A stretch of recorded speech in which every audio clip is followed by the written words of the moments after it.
Hi everyone, I want to talk about some trekking pole thoughts I had, and in particular towards the Durston Iceline trekking poles. So these are sort of standard trekking poles you find. These are probably from a charity shop and may well be, kid size for all I know. No, they're not, they're a bit bigger, but you lock them out like that, you lock out the bottom section if you can get it to undo, and there it is. It's an aluminium pole. There are different standards of aluminium, but the bottom line is you get yourself a pole. They're quite cheap. These will be really dirt cheap. These will be bottom of the market, maybe 15, 20 quid for a pair of poles. Then when I pick up this, which is the Durston pole, boy, can you feel the difference. The Iceline pole just weighs so little, and at the moment I don't want to hold it, because I want to look at something else about the Iceline that I think, though, is a problem. And I think I've got a solution, so I thought I'd try and share it with you. So I'll split the Iceline pole for now, because it's easy to deal with a little one. So if you look at the ends of these two poles, this one's got a rubber foot on, and this little cap, I don't know, someone will know the name, but it's designed not to sink into the mud or snow, I guess. And the Durston pole has got fittings to take a similar thing. But what it doesn't do is take a rubber foot. Now, this part of the world, I'm spending a lot of time walking on tarmac, stones, gravel, cobblestones, and I'm really concerned, although that is a titanium tipped wonder tip thing, I'm concerned it's going to wear out. Now, I've checked the website, and you can't buy the tips. So once it's worn out, this pole is dead. It is possible you might be able to buy the bottom end of it at some time. I heard a rumour that they were going to become available, but even then, that's it's a really nicely built, really nicely engineered bit of kit. It's going to cost a decent amount of money. So I'm concerned that if I use the Iceline poles too much, I'm not going to have much life out of them. And yet, these are just rubber bungs, and they just slip over the end. And I'll show you what happens if I slip that over the end of the Durston one. It rattles about and falls off, because the Durston pole is tapered, and it's tapered much finer, and deliberately so. Excuse me while I pick that up. Deliberately so tapered finer.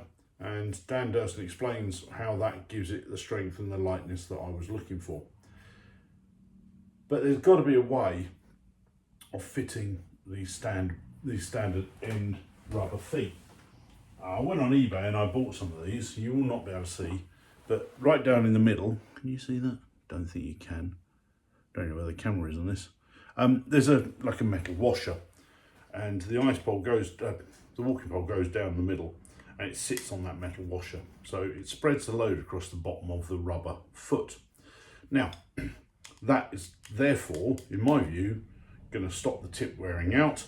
It's going to give me grip on hard surfaces, and would be perfect. I think it's pretty much the same as the one that was on that green pole. But it doesn't stay on. So I've come up with a DIY bodge answer, which I've already placed on this pole. So again, it's the Iceline, and I've put one on, and it's on there. It's on there. It's the same rubber tip off eBay. I can't remember what I paid, 4 or 5 quid for 10 of them or 20 of them or something, far more than I hope to get through in the near future. So I will show you how I went about fixing it on. And it's nothing more complicated than duct tape. This is 3M black duct tape, stylish. If I could have got orange, I would have.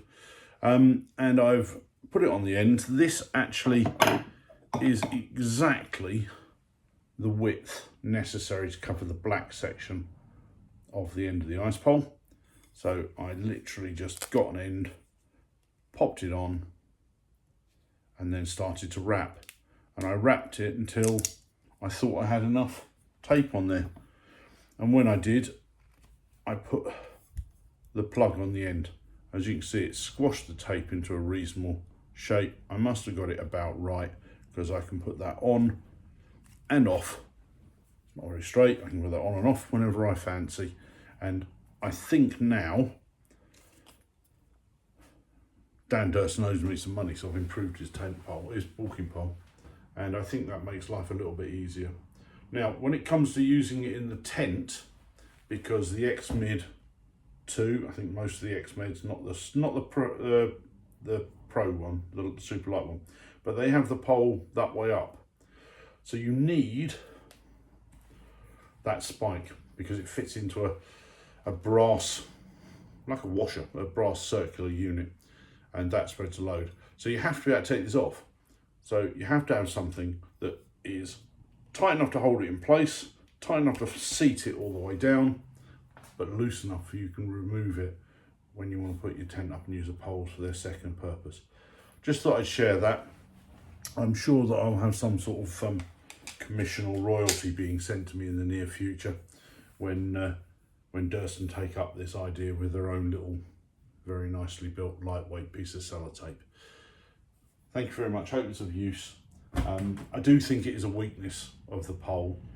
I think if they supplied rubber feet that you could fit on there easily, that would be perfectly acceptable. No doubt wouldn't be that cheap, wouldn't be as cheap as these.